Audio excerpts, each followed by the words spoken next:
From Las Vegas, magician David Casas has been entertaining audiences for over 20 years with his award-winning magic. David's unique and cutting-edge style of magic has made him one of the most highly sought-after entertainers in the country. He's been featured on television and radio. David Casas joins us this morning. And just like that, we now have a back. And if I give it a little shake, now we have 52 backs, 52 fronts. Now we can do a card trick. You're signing the card. And that's your little souvenir. You get to take that home. Oh my God, David, tomorrow here in Wizard World. Welcome to Conversation with the Conjuror. With us today is David Casas. I'm Daniel Rivington.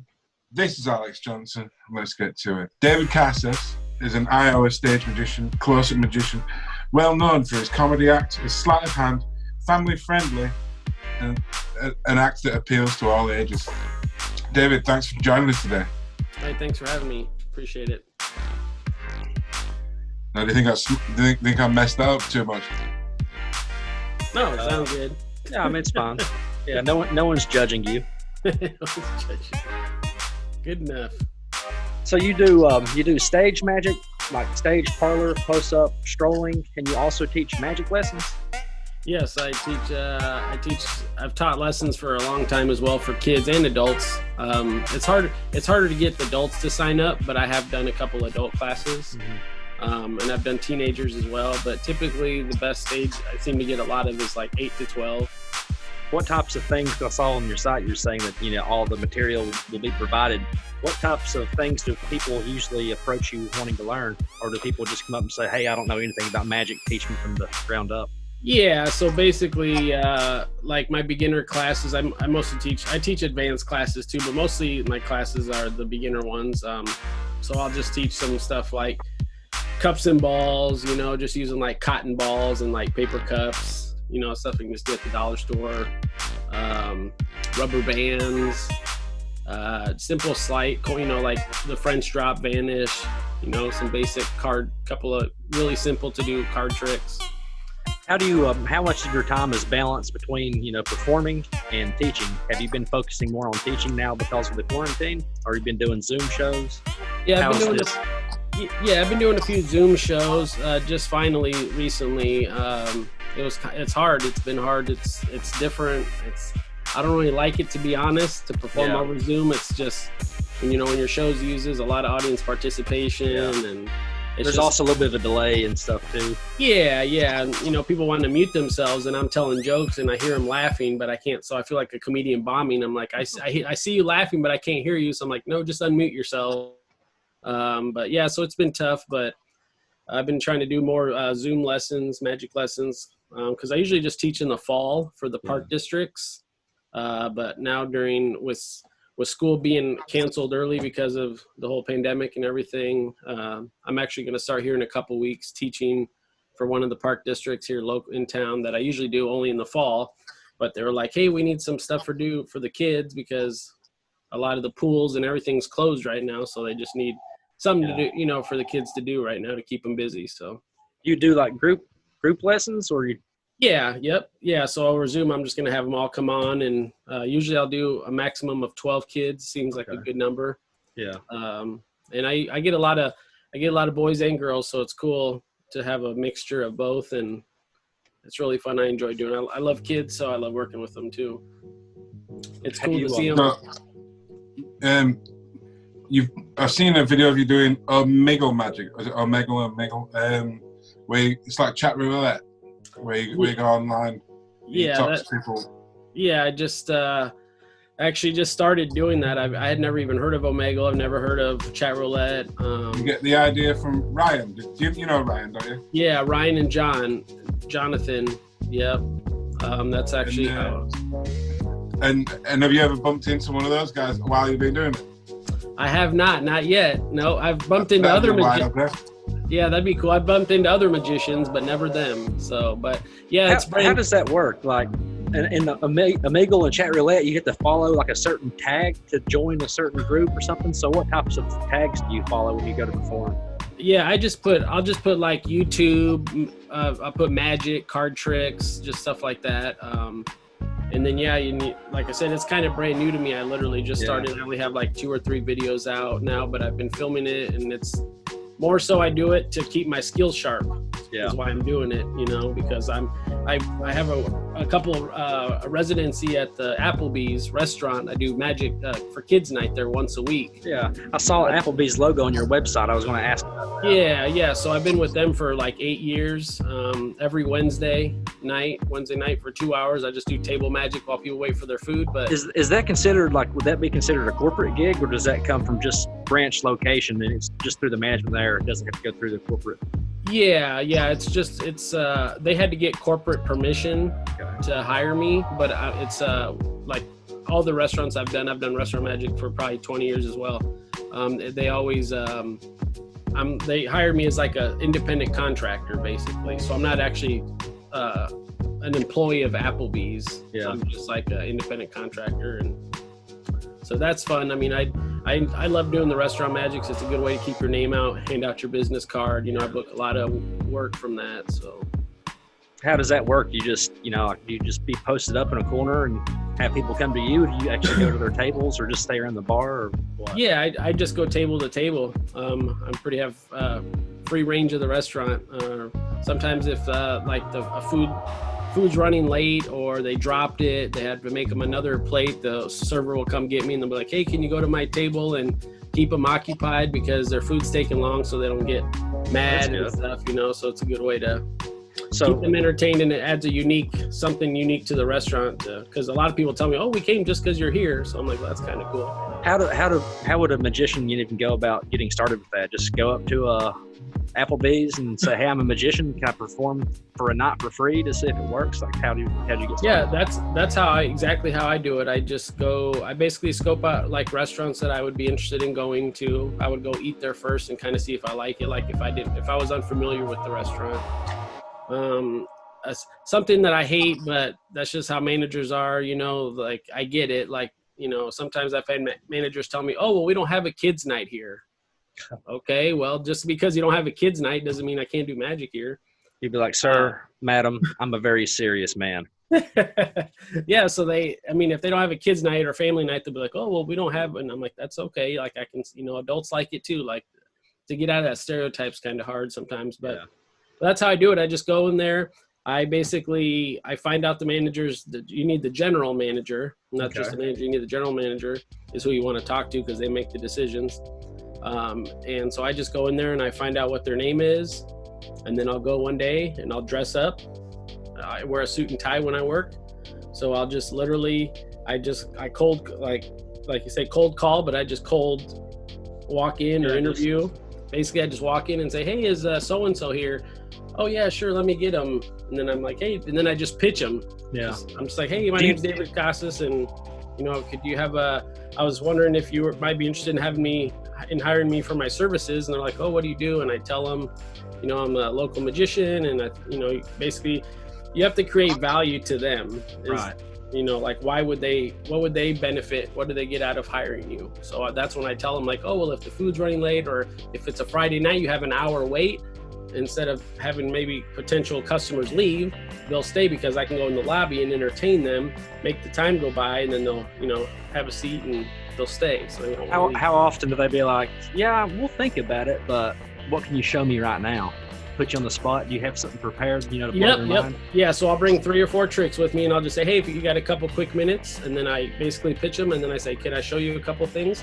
And then if they're interested, they'll usually just tell me yeah right away, and then I'll show them a few things. But and every magician has their own different ways of doing it, different opinions. But the way I do it is like you said, I offer them a free night. I say, hey, I'll come in for an hour or two. If you like it, then we can talk price. And I think out of all the restaurants that they've given me a chance to come in, I think I can only remember maybe one that ended up not hiring me. And it was only because the regional manager or the corporate, because the general manager makes a decision, but they still have to ask permission from a higher. Right. And then they told them no. But every other one, they've always said, yep, we'd love to have you after that first night. If I can get in there one night, I know they're going to enjoy it, just because it's something different. Like here where I live, there's 2 other guys that do restaurants, and that's it. So you said you're in Davenport? Yeah, Davenport. Yep. So like I know it would probably be different, for different cities and everything, but what could someone that's wanting to be a restaurant magician, what could they look at making a night, for an hour or two of magic? That's a good question. It kind of varies. You could in this area, I mean, you can make it's not a lot, maybe like $100 for a couple hours, like $50 an hour. But you can make more too if you make tips, if you get tips. I don't ever try, when I perform, I don't try to get tips. Mm-hmm. Some guys will wear like a badge or, a button that says, yeah, accept tips, or they'll carry a little jar. For me, like the restaurant pays me to be there. They don't need to pay me. They don't need to tip me. If they offer, then I'll take it because I don't want to insult anyone, but I don't try. Some people don't want to see anything because they think they have to tip me, right? Or they'll straight up ask me, "Do we have to tip you?" And I'm like, "No, it's free entertainment." Oh, okay, yeah, we'll see something. So yeah, I don't try to get tips, but sometimes they tip me. So you can make more if you make tips too. So theoretically, if someone were to hustle and go to say 5 different restaurants and get lined up Monday, Tuesday, Wednesday, Thursday, Friday, if they could be making $100-$150 a night, I mean, it's pretty much better than minimum wage. Yeah, you could. Yeah, you could make $100 a restaurant. I mean, that's $500 a week for that's pretty good money. And then that, like I said, then you hand out cards and you can book potential gigs out of that too. So the restaurant magic kind of business plan, is it like a commitment to a weekly, say it's every Friday, so then every Friday for a month contract, or is it just every Friday ongoing? How does that usually work? Yeah, so for me, with Applebee's, we actually have never done a contract. Other restaurants that I do in the area, they'll have me like once a month. I don't really do contracts. That's just me, I guess. I'm sure some guys might do. Maybe they do that, but I don't. I've never had contracts with any of my restaurants. I just say, "Hey, you want me to come on your weekly basis?" And they're like, "Sure." And then basically until they say, "Hey, they don't want me," I just go. But I used to do Old Chicago, which is like a pizza place where I used to live, and I was there for like a year, and then they just started slowing down. And they just basically said, we really appreciate it. There's nothing you did. We just, we don't want to, we're cutting back on expenses basically. So of course I'm one of the first ones to have to go, but it wasn't because they didn't like it or whatever. But Applebee's, I've never signed a contract, and they just, I've been there every Wednesday, like I said, and until now, of course, with the pandemic, but yeah. Is Applebee's a chain? Yeah, Applebee's is a chain. Yeah, corporate. Yep. What kind of restaurant is it? It's like a steak like grill, I guess. They have, like, don't have Applebee's there? They don't have Applebee's? Really? Yeah, it's like a really, famous. Every city has an Applebee's pretty much. I've heard of it. Yeah. I don't know what it is.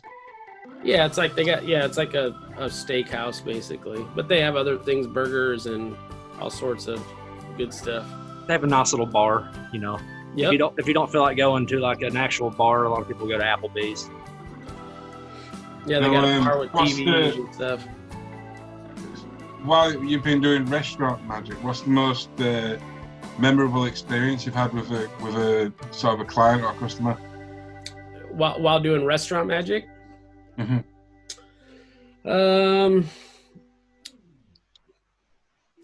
I'd say just for me, it's when people come in and they have, I guess, something that's pretty cool about doing the restaurants is when people have birthdays. A lot of times, like the mom or dad will kind of sneak off and tell me, so then I can come do like a special trick for their child or whatever. So for me, I guess moments like that or someone has anniversaries, they'll come in the anniversary or birthdays, and then I'll do like one of my favorite tricks to do is Doc Eason's happy birthday trick. I don't know if you're familiar with that one. But it's basically they pick a card and then they put it back in the deck. You do like an ambitious card. You have it jump to the top. You have them sign it. It jumps to the top again. Then when you take it off, the deck and you set it down and you say, well, I'm never going to forget this card because it has your name on it, but you're never going to forget it either. And I tell them to turn it over. And then when they turn it over, now it says happy birthday on the back. or I'll have it say happy anniversary. You know, I can customize it to whatever the occasion. Do you ever It's written on the back with like a Sharpie? Yeah, yep. That's cool. Doc, Doc Eason's Happy Birthday Trick. It's super. It's on his 3 DVD. It might be somewhere else, but that's where I learned it. His 3 DVD volume. I think like when he was working in like Colorado or something, the Bar Magic or something. It's Happy Birthday Trick. It's super, pretty commercial. It's great effect. I would imagine though, like going from, you know, doing the restaurant magic and then performing for birthdays, anniversaries, you wouldn't be able to use the doves in the restaurants, but can you use your doves at the birthdays? And I try not to. I try to keep it like, I used to get that, like, can you do some dove? Maybe I used to do like one, maybe like for like a dove pan. But one time I remember I did the lady asked me to do like one dove production. She asked if I could do birds. I said, well, I could do one like out of a dove pan or something, you know, but I can't do like my whole act in your living room. And so I show up to this lady's house, and it's like a $1 million mansion. Wow. It's huge. And so I show up there, and I'm doing my thing, and I produce the bird, and of course the bird poops. And the look on this lady's face was like priceless. She like ran to the kitchen and like grabbed cleaner and like right in the middle of my show got down on her hands and knees and started squirting and cleaning up the poop. And I just felt horrible. And I'm just like, I'm in this expensive house and my bird just crapped on your carpet. Awesome. Yeah. It's pretty embarrassing, but that's part of it though, right? Part of it. Yeah. I was like, well, you wanted me to do the bird, so there you go. Could you do your dove act outside, or is there a risk that, you know, they might get scared and fly away or something? I've done it outside a couple times. I don't like to do it because I didn't, like I said, I don't have my birds anymore, but I don't clip any of their wings. I let them, they're all free flight, so they can fly away if they want. It always made me nervous to do my act outside, but I have done it for some festivals and stuff, but I try not to.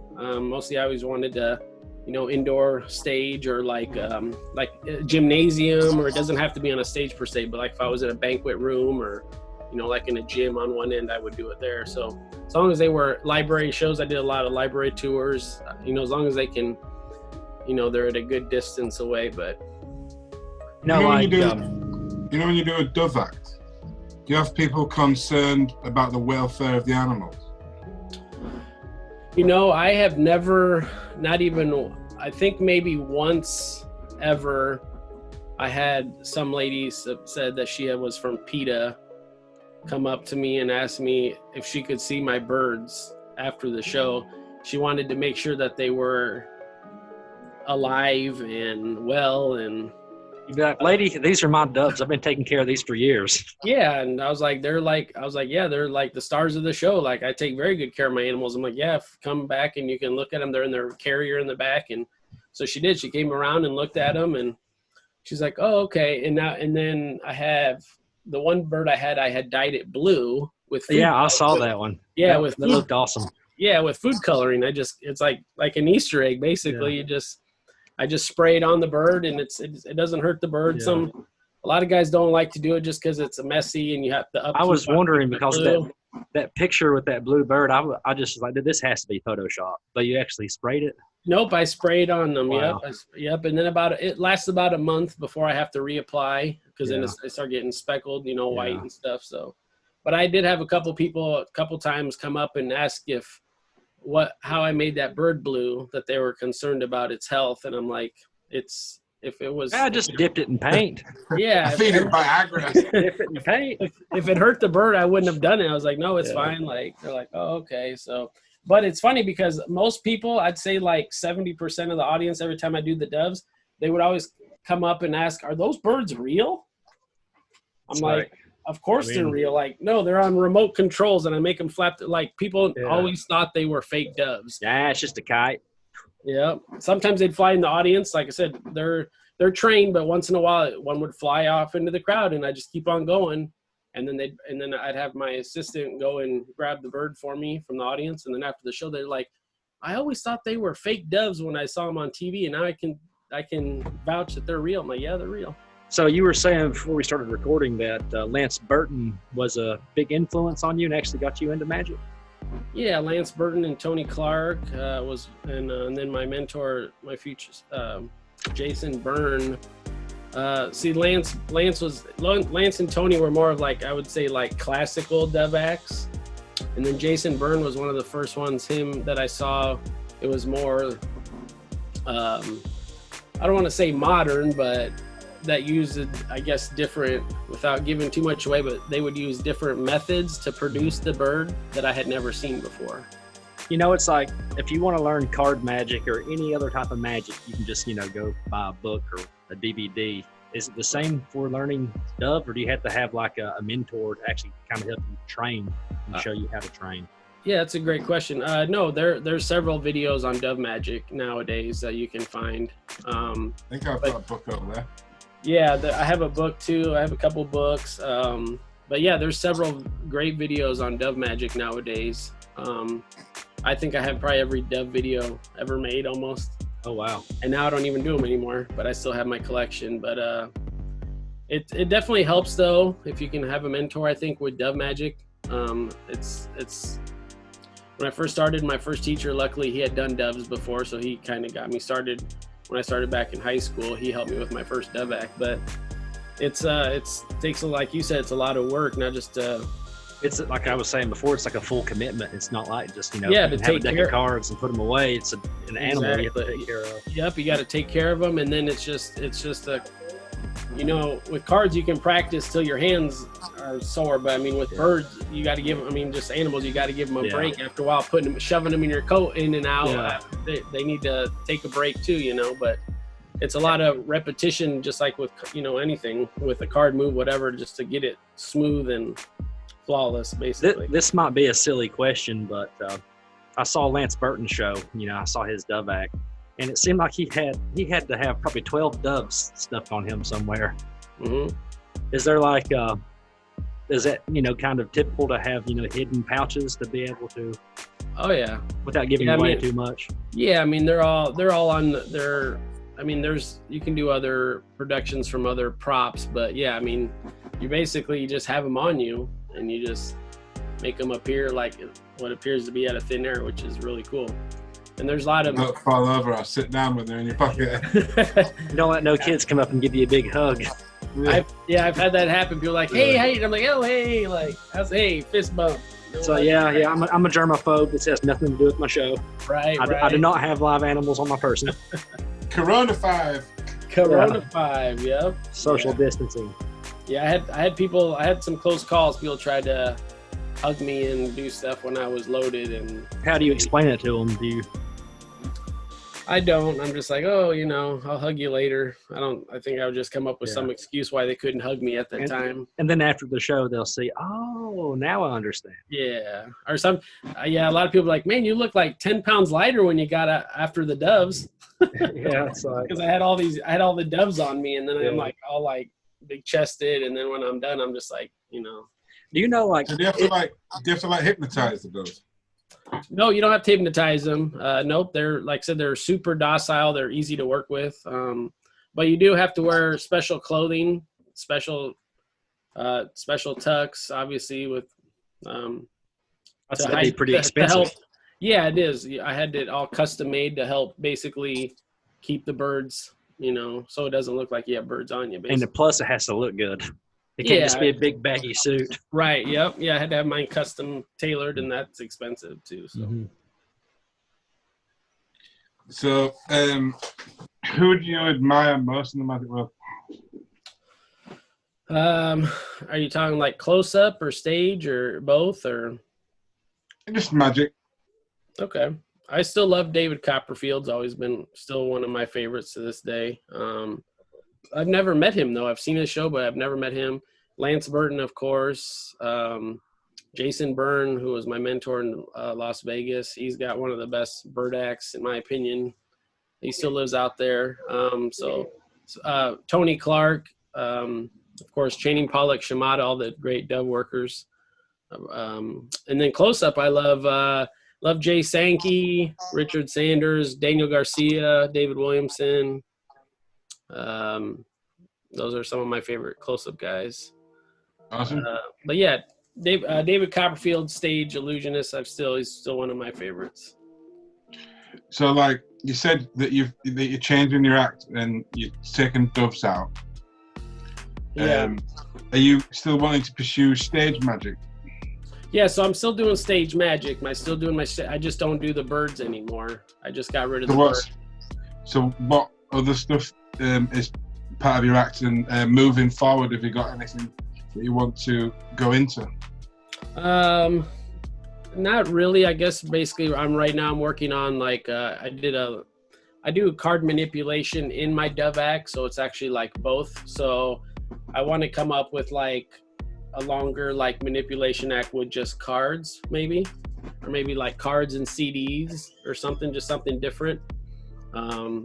Did you see that David Blaine special with what I can't remember what kind of bird it was, but he had the card and threw it up, and that bird was able to pick that single card and snatch it in midair and fly. You know what? I heard about it. I haven't seen it though. I've seen parts of it. I haven't seen his newest special. I've seen parts of it on YouTube, but I haven't seen the whole. I think the whole thing actually is on YouTube too. I just haven't watched it yet. But I can't remember what kind of bird that was though. Yeah. I guess. So I just want to come up with a new like manipulation act minus the birds, and I just got rid of them because, like I said, they were just got to be too much, too messy, and I just wasn't doing them enough anymore. The clients didn't want to pay extra to have me do the birds, and why have these birds making a huge mess? I had 10 doves in this in a huge flight cage. I had 10 doves. And my basement here, you can see kind of like my studio here, they would have all this so dirty and dusty, and I'm just like, I can't buy furniture. This was all like empty. This whole basement was empty. I have like a couch now behind there, but Are they pretty quiet though? Are they pretty quiet animals? Yes and no. They have their moments where they coo a lot. So I mean, I had them for so many years. I didn't even hear it anymore. Yeah. I would have friends come over there and they would ask me, doesn't that get annoying? Like hearing them coo like that all day? And I'm like, I don't even hear it, to be honest. I've had them so long, I'm used to it. Yeah. But they would get annoying that when they start cooing at 5 a.m. when you're trying to sleep. That's why I had them in the basement, so I couldn't hear them upstairs. Yeah. Kind of drowned it out. I mean, at least you had a nice place for them. But I was wanting to ask you about some of the TV things I've seen you doing on the news and whatever. What advice do you give for someone if they wanted to try to perform for the local news? How do they approach you? Did you approach them? Both. Yeah. They, I got a lot of, I love animals, obviously, with not just birds. I love dogs, cats. I love animals. I reached out to a couple of the local, we have a no-kill shelter for animals. And so I wanted to do they're always looking for donations all the time. So I wanted to do something I had always wanted to do. And I did it just a couple years ago, and we sold it out right away. But I just did a huge benefit show, basically a fundraiser show for this animal shelter. And the news found out, and they approached me, but it was a huge success. We raised almost like $2,000. That is awesome. For this animal shelter, no-kill animal shelter. It's actually just a couple blocks from my house, actually, the shelter. So, the other ones I think you're talking about, it was when I did my own personal shows. I used to do shows with Comedy Sports, which is an improv. They're all over the world too. Comedy Sports are a comedy improv troupe. And, I would do like a monthly, every 6 months, I would do like my own public show there. And so I would just kind of reach out to the news stations. So my advice, answering your question, what I would do is I would just type up word slip in my mind now, the press release. There we go. I would type up a press release and email literally every TV news station in the area and just send them a press release. And sometimes I'd hear back, sometimes I wouldn't. But it's just kind of hit or miss. But I would just say, hey, I'm doing this public show at this theater. Its tickets are $10, $8 for kids, type of thing. So that's how I would get a lot of my news is I would just send out press releases. You have a pretty nice website and pretty nice, resume of experiences. I'd say also, like with you, being a Las Vegas magician for years, that probably looks pretty good, in your area. Yeah, and that's kind of why I had talked to the guy that actually did my videos, a gentleman out of Chicago, and I had asked him about that and talked to some friends for their advice. I just didn't like how it sounded if I said former Las Vegas edition. And so I asked some of their opinions, and they said, well, like in my promo video, it actually just says now direct from Las Vegas sounds better. Yeah. But then unfortunately some people are like, oh, you live in Vegas still, huh? And I'm like, actually I live in Iowa. I'm from Iowa, but I lived in Vegas, but it just sounds more professional and sounds, I guess, so I haven't say direct from Las Vegas, but. Kind of one of the things that we were talking about before we started, you know, like there's so much competition in Las Vegas, you know, to be able to go to the top. But then, you know, with you being on the skill level that you are, you can be in your, you know, your area and, you know, have, I guess, more potential. Yeah, in Vegas, it's super hard. There's hundreds of magicians. Like I was telling you, it's a lot of politics in Vegas, too. It's hard to get work. I mean, this game, it's all about who you know, to be honest, you know. So what is your goal, like, with your magic career? You know, when I first started, I would have told you my goal was to be like Copperfield, to be famous, to be on TV, do like TV specials on NBC, things like that. But as I've gotten older, I realized that's not really as important to me anymore.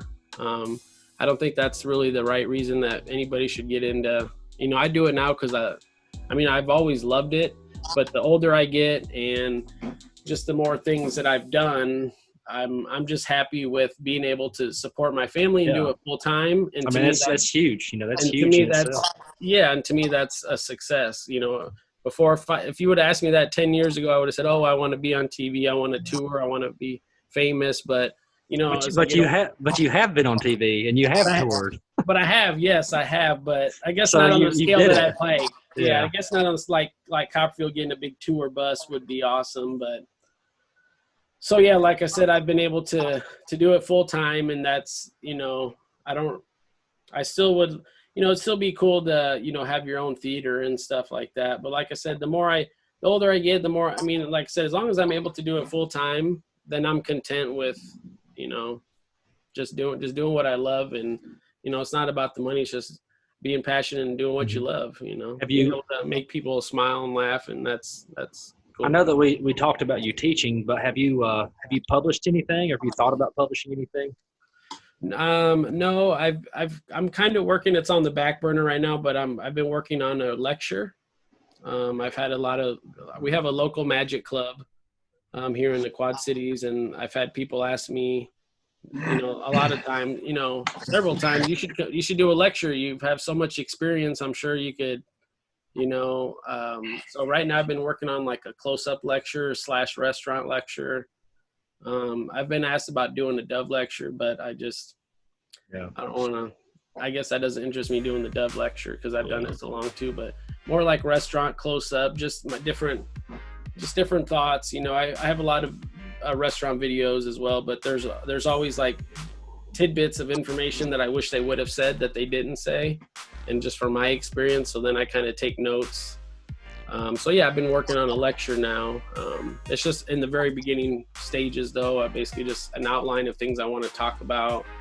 But now it's so different, you know, with when I think of a lecture, because that's the thing, I don't have like when I used to always go to lectures, they had all these different like things you could buy, right? Well, I don't have anything.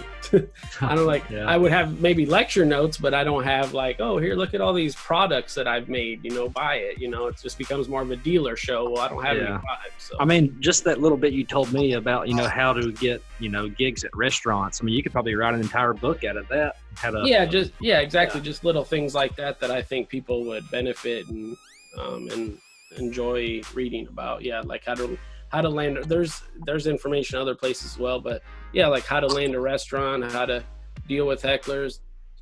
Do you take tips? Do you not take tips? You know, keeping the staff on your side, you know, just different things like that I can talk about. Do you think it's, just for you and your own personal opinion, do you think it's more fun to perform at restaurants or at bars where people are getting soused? I'd say bars. Yeah.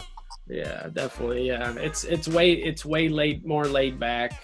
the restaurants, it's fun too, but it's, you know, I'm a representing Applebee's too. But if I'm out at a bar and I get heckled, or I can just, not even that, but I can let loose more, if that makes sense, at a bar where I don't have to worry about saying something and losing my job.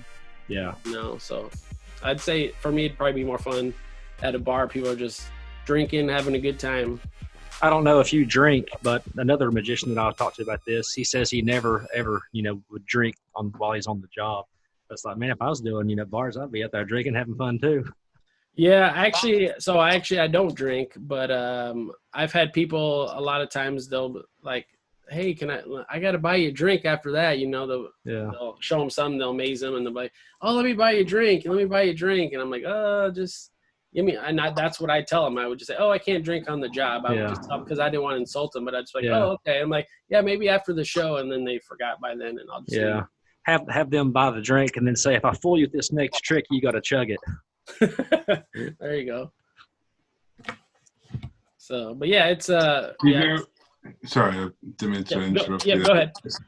It's the lag, I think. Yeah, we're having connectivity issues here. So, do you get booked to do weddings and corporate events as well? Yeah, that's I guess that's my main market now. Is I get a lot of corporate and private parties and weddings. Weddings actually are awesome. I love doing weddings and even libraries, because they're always so appreciative, the crowds.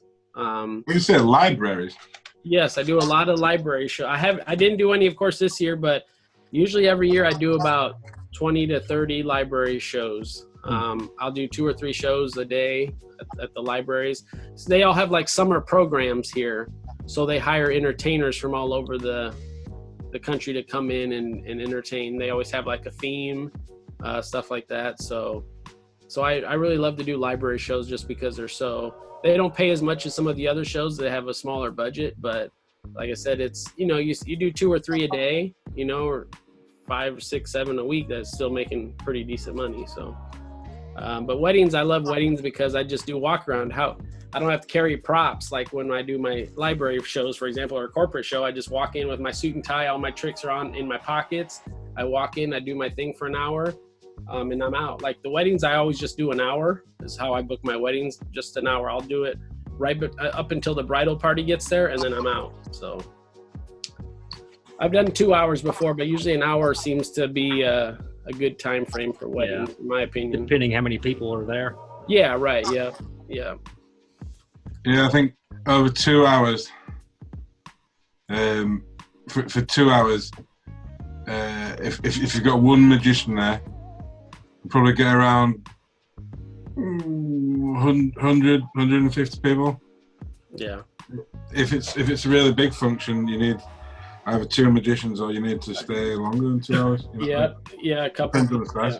Right. Yeah. I've done a few corporate gigs where they'll have like 500 people, and they'll hire like a couple of us, and I'll take one side of the room, they take the other side of the room, and do about 3, 4, or 5 tricks a table, and before you know it, the time's up. Do you mind if we talk a little bit about the corporate gigs? Sure. So typically, like, what does a corporate gig consist of? Like, is it just like, regional sales meetings, people coming together and they just want some entertainment? A lot of it actually, what is it? Yeah, a lot of it actually, for me anyways, is like the holiday parties. December's always and January are always my busiest month with the Christmas parties.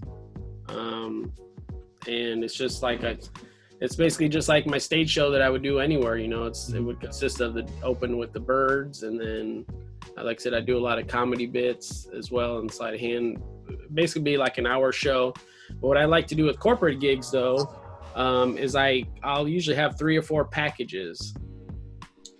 deals, and I'll email it to them, and I basically break it down like, for this price you get this, for this price you get this, for this price you get this. And I like to include an hour of walk around, like during cocktail hour. I always found that that's best if you can do walk around before your stage show, because it kind of gives the audience a chance to get to know you. You get to know them. You can what I do is I pre-select, that person would be good for this trick on stage. Of course, I don't tell them that. But that way they're more open to come up and help you because they're like, oh yeah, I like this guy, you know, I'm like, yeah, I'll come up on stage and help him, you know. So I really enjoy doing close up during the cocktail hour. Then they'll have dinner, and then I do my stage show. And that's kind of how I break in my packages. Say, oh, you can get an hour show and an hour walk around. Or how do you know who to contact? Like, is there like a certain person that you would recommend trying to find if you're trying to, you know, like yeah. So usually it's the human resource manager is who the people that hire like entertainment. But if you can't find that, because that's not always easy to find on like if you were just to like Google a company, let's say, it probably doesn't say who the HR person is. It'll just say the manager, the owner, maybe a CEO or something. So you could always what I would do then is I would just email them and then just address it to whom this may concern type of thing, because I know it's the HR manager, but they don't always have their contact information's a little harder to find sometimes. So how do you actually set your pricing? You know, you said you have 3 to 4 different packages. Like for someone, you know, just starting out, you know, what advice would you give to them to be secure and say, hey, I want $200 for an hour or whatever you charge? Yeah. So, I mean, for as far as pricing goes, I mean, that's going to be different. Every person's going to, you know, how comfortable you feel and confident you are in your skills, but also just like kind of the going rate, I guess, in your area. So, I mean, here it might be $1,000, let's just say, for a corporate gig. Oh, wow. In California, it might be $2,000. You know, you just kind of, you kind of have to ask around. Mm-hmm. Like, for example, like in my area for like after proms are great to do because they pay really well, but they're a tough crowd. Because is that realistic prices? Do people really get that much for corporate gigs? Oh yeah, $1,000, $2,000 just for you can get way more than that. For really? Corporate, you can do way more. Yeah, that's why I said it just kind of depends. It kind of depends your area. Like I said, it's, you know, I've gotten 2,500, and it depends. But here's the thing too: it depends where you're doing your show at. I've gotten 5,000 before, but that's because I also had to drive 8 hours for a gig. And you know, you have to include your mileage, your hotel room. Well, I want this, plus you have to pay for this, plus my hotel. Or if some guys fly, they have to pay for their airfare too. So, I mean, the corporate, some HR managers have got no idea how much the magician charges.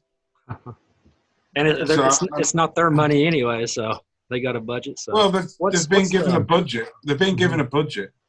So sometimes it's best to discuss with them what their budget is first, because quite often it's way more than you thought it was going to be. Yeah. And if you say something like 500 for an hour or whatever, really they had way more to give you in the first place, and you just saved them a bunch of money. But you don't want to do that. You want the money.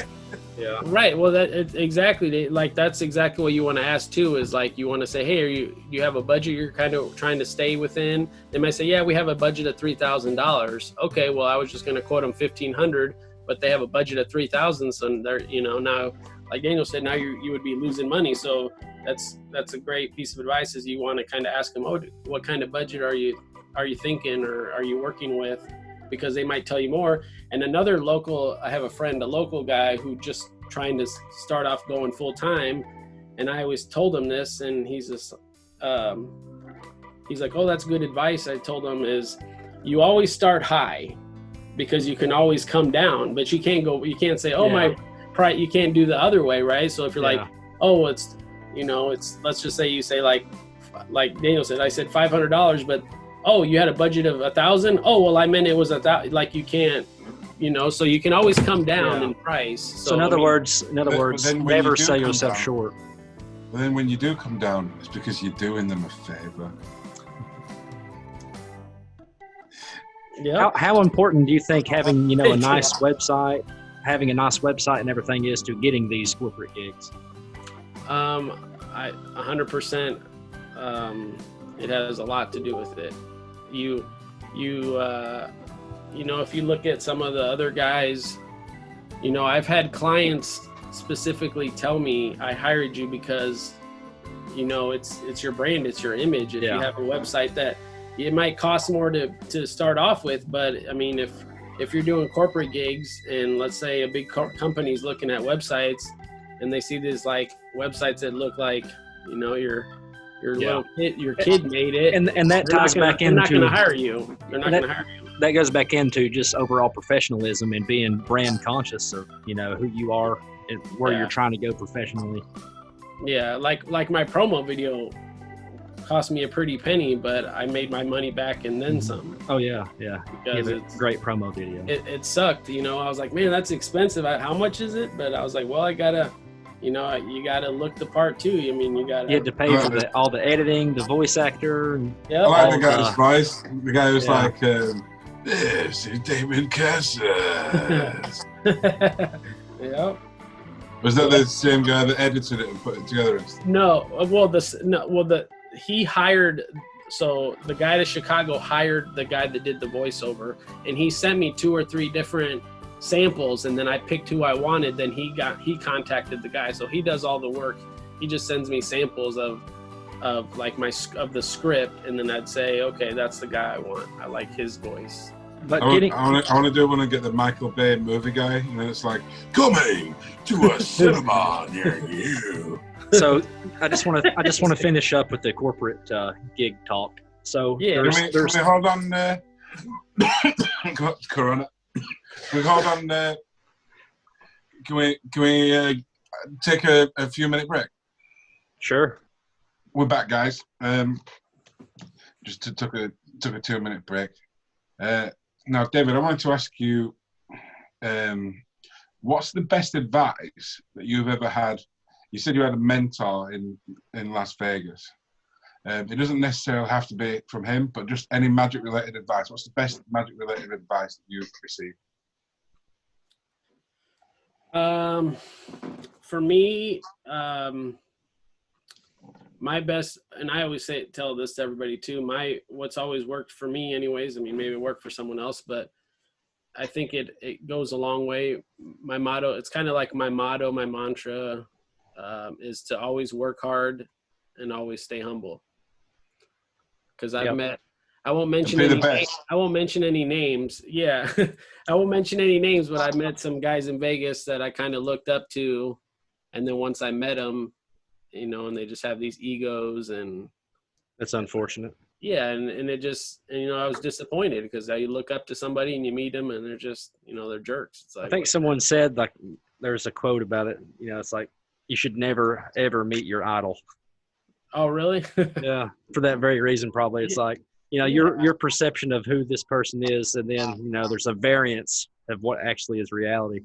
You never meet your heroes. I think that's the. Yeah. Okay. So that would be. The thing is, I've met people not that I've idolized, but that I looked up to and respected in the magic industry, and the music industry as well, because I'm a musician, and I feel that it depends on the person, because I'm not going to say any names, but I mean, I've had some that were not the nicest guys, and I really loved everything that they've put out, and I loved their persona and stuff, and it seemed like they were a nice guy when they were behind the camera, but then when you meet them in real life, it's sort of a little bit different. But at the same time, like, some of these people, like, are exactly how they seem, and, you know, and I don't want to say any names either, you know, name dropping and stuff, but or just don't look up to anybody. Yeah, they could do that too. I love the way that we asked him a question and we just totally took it away. Yeah. Hey, let us answer that question for you. Oh, it sort of became a different question then, didn't it? Yeah. It wasn't even a question, but because I asked about what was the best advice you've ever received, and now we're talking about some tangent stuff that. Okay, what was the best advice? That was it, and that's how I've always I've saw other people, like I said, Lance is a prime example. I mean, he's so humble. Like every time I've met him, he's been so down to earth, and I kind of told myself after I met this certain individual that, you know, whether this was, because this is when I first started, I was like, if I become successful or if I don't become successful, I know one thing for sure, that I'm never gonna, if I do get any kind of success, that I would always stay grounded and humble and down to earth, because, you know, it's like, to me, I always related to like actors or singers or anybody famous, you know, who got them famous? Their fans, the people, exactly. So that's kind of how I've always, like I said, basically through my whole career so far, and just anything in life, really. I mean, we haven't really talked about this, but another passion of mine is disc golf, or some people call it frisbee golf. Yeah. So I worked very hard at it, just like my magic, because that's my other passion, is disc golf. And so I have, I got really good really fast because I just put in the time, and I was very disciplined and dedicated, just like with my magic. But, you know, and same with magic, people are like, oh, you're so good at disc golf. So, and I'm just like, oh, well, thank you. You know, you just stay modest, you know, like I said, it's your fans that make you, back to magic, you know, with anything. I just always told myself I would always stay humble. So that's, somebody told me that, but, you know, once I kind of lived it and experienced it for myself. So that would always be when people say, what's your advice you give to any budding magicians or anybody up and coming? I always say, work hard, stay humble, is my advice. It's like, you know, like, I think it'll take you further. It'll take you further than if you're and have an ego, and it's just like, nobody likes that. So yeah. Do you think there's a way to keep my massive ego and not work very hard, but then still become rich and famous? Well, like I said, it's all in who you know. So. I was joking.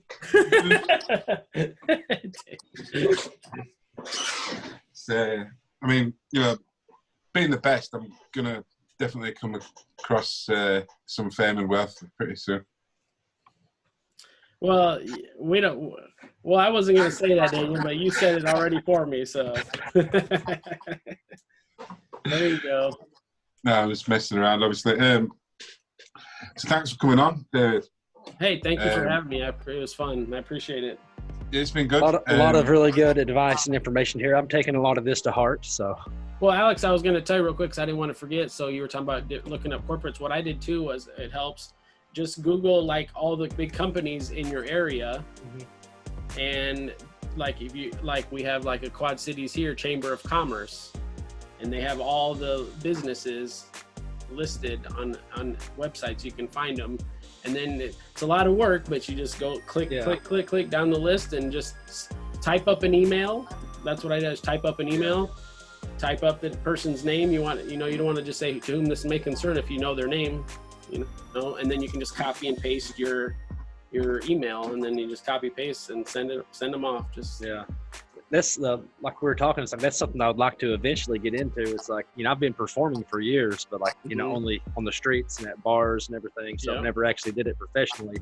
But you know, I don't think restaurants would be, you know, my thing, but the corporate thing, that sounds you know, more like just come up with a little a little press kit, like in the email. Just, it's basically, the email is just like a little introduction. Hi, my name is Alex, you know, here's my information, you know, I would love to work with you. You know, keep me in mind if you ever need entertainment for any function or whatever, and then just send it off. And the only thing with the emails, you know, you might send out 20 and only get one back, and that's just if you get one back, if you get one back, if that's, you know, pays $2,000, then hell, that's, you know, out here in California, that's rent for the month. Yep. I would say you hand out some cards everywhere you go. I always tell people to hand out cards, and a lot of magicians will tell you their opinion is only hand out cards if they ask.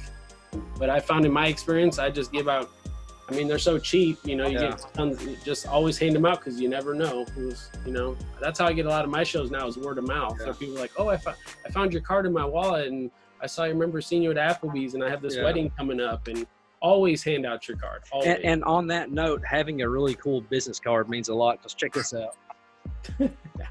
I was looking through my wallet last night and happened to find this. And like, I didn't even remember that I even had it, but a palm reader that I met in Blackpool, And just because I thought that it was a cool card, it's like, man, I've been carrying this around my wallet for almost half of the year just because it was a cool card and somebody that I met. So, What's the name say on the back? Ivan Matt. yeah. Shout out to her. Even Matt. Even me. Awesome. I thought you said Ivan Matt. I was like, yeah, Ivan Matt as well. She read my palm at Blackpool, and it was a really cool experience. And so I've just been carrying her card ever since. Yep. Yeah. Always hand out your card. Always. You do a trick for somebody, even if they don't ask. Just say, oh, if you ever. Here's the thing. At the restaurants, I can't tell you how many times people came up to me and said, "Do you do shows?" Like they literally don't know that I do shows. Huh. And so if I wouldn't have it on the card, if I wouldn't have given them a card, they wouldn't have known. Or sometimes, like if I get busy or I just forget or something, one of the servers will come up and say, "Oh, I gave so and so your card because they forgot to ask, or they forgot to ask for a card, or they thought of somewhere they would like to hire you in the future, and they forgot to ask for your card." So they don't assume that people know you do shows. Just say, "Hey, I do shows. Here's my card." This has happened so many times, though. I know we're getting off on a tangent again, but I'd be performing at a bar or wherever I was at, and I would meet somebody and I'd totally blow their mind. "Oh man, let me get your number. I have a party that I would like to book you for." And so I give out my information, and they're texting me and stuff back and forth, talking about a party, and nothing ever happens. So I get that a lot too. I get that a those lot. people that will, they always have a buddy or whatever, but. Yeah. Oh, I want to hire you for this. Oh, here's my card, and then I never hear from them. That happens all the time too. So, but at least. We were thinking about you for our wedding next year. Then, like 2 years later, you're thinking, I remember that person. They never actually called me. So they must not have gotten married. Yeah, must have had a rough couple of months. But yeah, man, thank you for coming on. This is a really awesome episode. I feel like a lot of this stuff resonated with me personally, and thank you. And I sincerely mean that. I learned a lot. Thank you. Yeah, you're welcome. Like I said, if you guys ever have any questions, I was told, like Ryan and Jonathan, I was like, I'm not saying I know it all, but I know a little bit. But I'm always willing to help anybody if I give you free advice. So. How did you end up meeting Ryan and Jonathan? Because I was connected to you through them. So one of my goals for the last few years has been to grow a YouTube channel. So obviously during because I've done festivals for years, I've done street magic for years, but I never had anybody film it. Well, heck, back then there was no YouTube. There was no such thing as YouTube back then. But so how I came across them was obviously during quarantine, I've been just watching a lot of magic on YouTube, and I kind of I was like, man, I have all this downtime. I would love to learn how to edit videos because I didn't know how to do that. So I'm still trying to learn, just basically self-taught, watching tutorials on YouTube. You can find anything on YouTube. But I've been watching a lot of magic videos, and I started watching one day, just, how it gives you recommendations on YouTube. You might like this video. I'm like, oh, who's this guy? So I started watching Jonathan.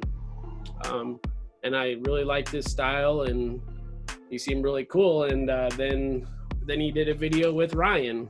They did a collab together. So then, and he gave him a shout out. So I was like, oh, who's this guy? So then I started watching their videos. It was basically, I started watching. And then one day I was like, hey, you know what? I'm just going to reach out to him. I was like, I don't know if they'll respond, but I'm going to reach out to Ryan. I'm going to reach out to Jonathan and just say, hey, I really like your work. I admire you guys. Something I kind of been wanting to do for years, but I just never really had time because I've been now just performing and stuff, like I said. And now that I have all this downtime, I wanted to try to build my YouTube channel, and something I've wanted to do for, like I said, a couple years. So I just emailed them. I just reached out to him. I think I reached out to Ryan first, I believe. I just sent him a message on Instagram, and then I asked him if he could get me in contact with Jonathan. And then he's told him about me, and then he's like, here's his number. I'm like, oh, okay. And then I just called him, and now we chat. He actually helps me edit my Omegle videos. Jonathan does, because I don't have all the software like that he has, and I'm still a very beginner editor. Like, I'm not sure what I'm doing still. So it's hard. Man, you can't do it all yourself.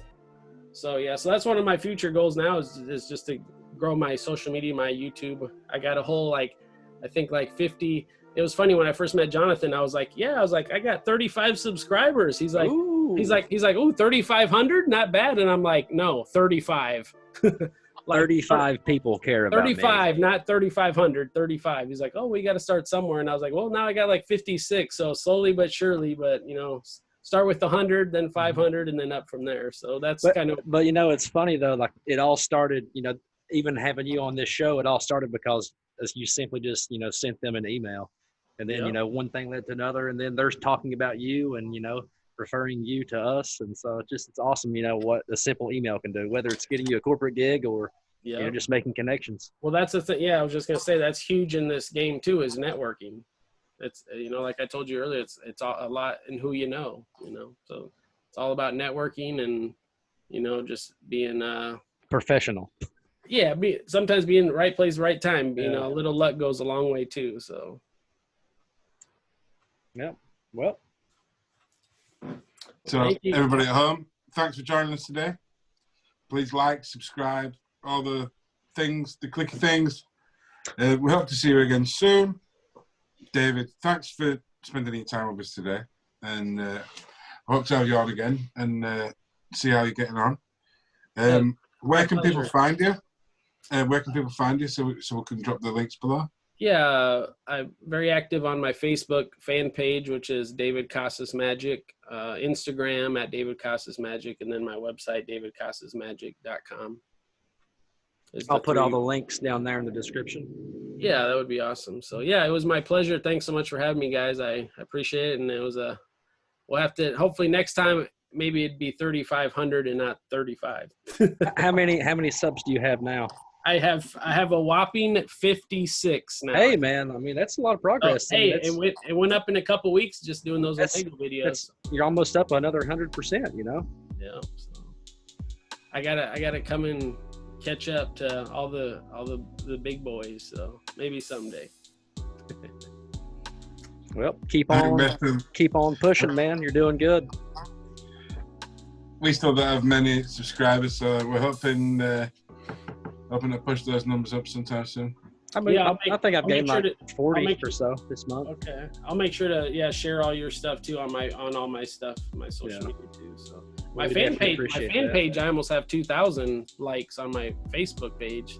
I think I'm like 20 away from 2,000, so that's pretty good. But yeah, I think that like growing a magic channel is a lot easier than growing a very specific niche thing like a magic interview channel. Yeah. It's like everybody would like to watch magic, but not very many people wants to listen to a bunch of magicians just talking about stuff they probably don't know about. Right. Yeah, loads and ditches and stuff. Yeah. So whose idea was it to do this podcast? It was my idea. Like I don't even know what it was, but he video called me, and he would always show me stuff on my phone. I'm like, dude, this is entertaining as hell. We should make a YouTube channel. And that's awesome. I don't even. No, I don't do the magic on the thing. It's usually I'm too busy asking people questions and listening, because sometimes the only way you can really learn something is when you close your mouth. So you don't learn anything from yapping on at people. So I really try to absorb information while we're here and we're sort of in the moment. And if you think about it though, man, this is the 13th episode, and every episode has been at least an hour long. We've put a lot of time into learning from people from all over the world. Mm-hmm. And since I'm the one that edits these things, I have to watch these videos multiple times. So I watch them again. Editing's a lot of work. Yeah. That's what I've learned. I've watched every episode except the last two, 12 and 11. I think I watched about half of them both. But so I've watched and been part of quite a lot of this myself. You know what I mean? Yeah. You guys have had a lot of great guests already. I saw with I just watched the Eric Jones one, and you guys had Peter Turnitz, and I saw some other good names coming up. So that's awesome. I hope you guys keep it up, man. It's been fun, and I'm sure a lot of people, like I said, once the word gets out, I'm sure you get more and more. Oh yeah, traffic. It's not really about how big and famous people are. It's more about like speaking to someone from each different type of magic. Like I still want to get a girl magician. I've been talking to RJ. She said she would do it, but we've just been so backed up. So I'll message her again. Maybe she can be next. I don't know who you're talking about, but we'll talk about that in a little bit. Then we haven't spoken to anyone on stage magic. We've not spoken to any stage mentalists. We've spoken to close-up mentalists and mentalist creators and stuff. But I'd like to get someone on who's like a stage mentalist, you know.